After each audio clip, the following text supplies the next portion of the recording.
Hey guys, this is Josh, and this is Notes from the Field, where I show you the photos that I'm taking and show you the settings I use to get them. So today I'm in Death Valley National Park in California. Specifically, I'm at Badwater, which is the lowest point in elevation in the United States, 282 feet below sea level.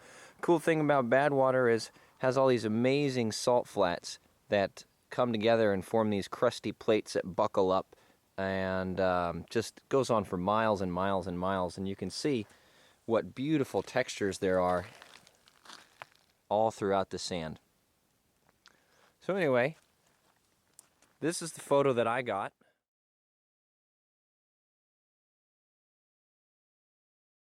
And I'll show you how I sort of came about to get there. Well, the first thing I did was try to find a good composition. And when I got here, the clouds were looking their most colorful off in this direction. And so I knew I kind of wanted to be pointed in that direction in general. And the other things that were catching my eye when I got here were the mountains, obviously a little bit of snow-covered mountains. That's Telescope Peak up there. It's 11,000 feet. And so I thought it would be cool if I could get some of the mountains in my photo as well. And of course there's all this beautiful texture here in the foreground. The question is, how do you compose on that in order to create a nice bold composition? So what I did was I found this neat little kind of bend right here. You can see it curves around like this. And let me zoom in so it's more clear. There you go. So that bend curves around like that, kind of pulls the attention out through this whole maze of salt flats. And so this is just one of a thousand of these kind of little salt pockets out here, and this is the one that I just happened to find. And I really liked the way that it looked, so I thought I'd compose on that.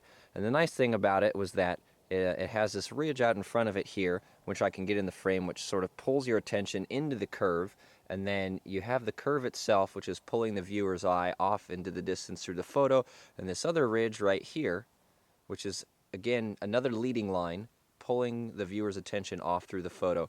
And I arranged myself in such a way that all of this attention is being pulled off towards the distance there where I found the clouds to be their most colorful. And since I've got my wide angle lens on, I could get the clouds basically from here all the way over to here and get a lot of those snowy mountains in there. I don't think I have Telegraph Peak or Telescope Peak in the photo itself, but I have right up very close to the summit, just about up to there. And it's pretty good anyway.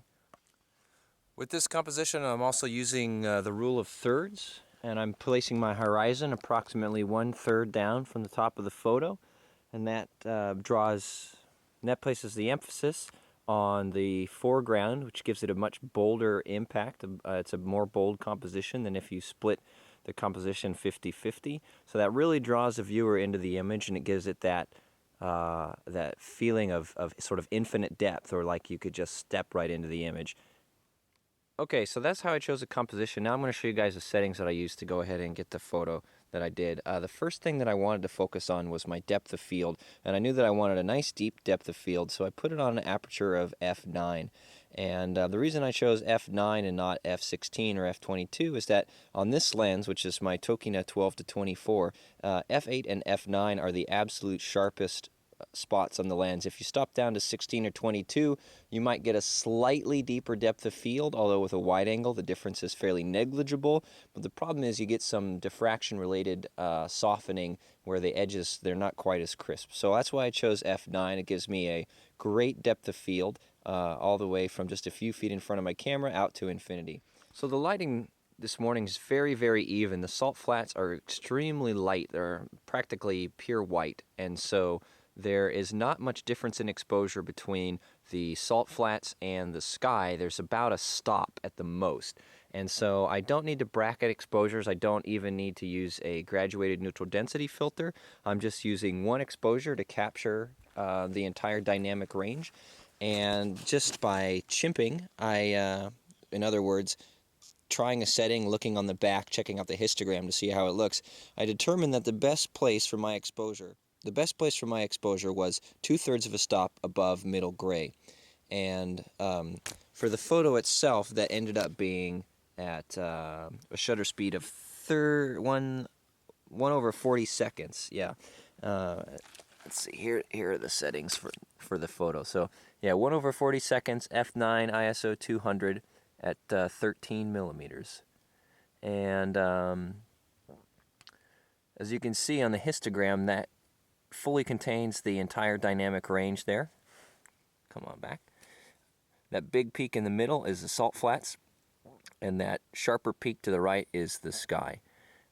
And that was good enough to go ahead and give me the entire dynamic range that I needed. So now I've got both my aperture and my shutter speed dialed in. I know I need to keep my exposure right there at 2/3 of a stop above the midpoint on my light meter. Now it's just a matter of timing, waiting for the best light to come in. And I need to keep in mind that as it gets brighter out here, I need to adjust my shutter speed accordingly to keep my exposure right there where I wanted it at 2/3 of a stop above the midpoint. So then I was just waiting and waiting for the best light to come through, and it's not doing it right now, but right as the sun came up, a little bit of nice red lighting was hitting these rocks over here and casting some very cool side light on them. And that combined with the nice light from the sunrise is that's when I chose to take this photo. And I did, of course, I have a couple of other ones that I was taking as sort of insurance shots, if you will. But this one with the nice side lighting on the peaks in the background there, that's what I ultimately decided for my final shot. So here's the raw image as captured by the camera, and I just want to review really quickly some of the compositional things and the settings we went over. So first of all, we talked about leading lines, and you can see a couple of the main leading lines of the image here on the screen. There are the ridges that point towards the center of that bend, and then the bend itself, which kind of draws the viewer's attention around and off into the background there. Next, I used a rule of thirds in my composition by placing the horizon approximately 1/3 of the way down from the top of the frame, and also by placing the center of that main salt pocket about 1/3 of the way down below that. So the image is roughly divided into thirds. And that helps by making a more interesting and dynamic composition with good harmony between the foreground and the sky. Now I also wanted to mention this idea of filling the frame, which is where you take the objects of interest and you make them very large in the frame, and that helps grab the viewer's attention and direct it to exactly what you want.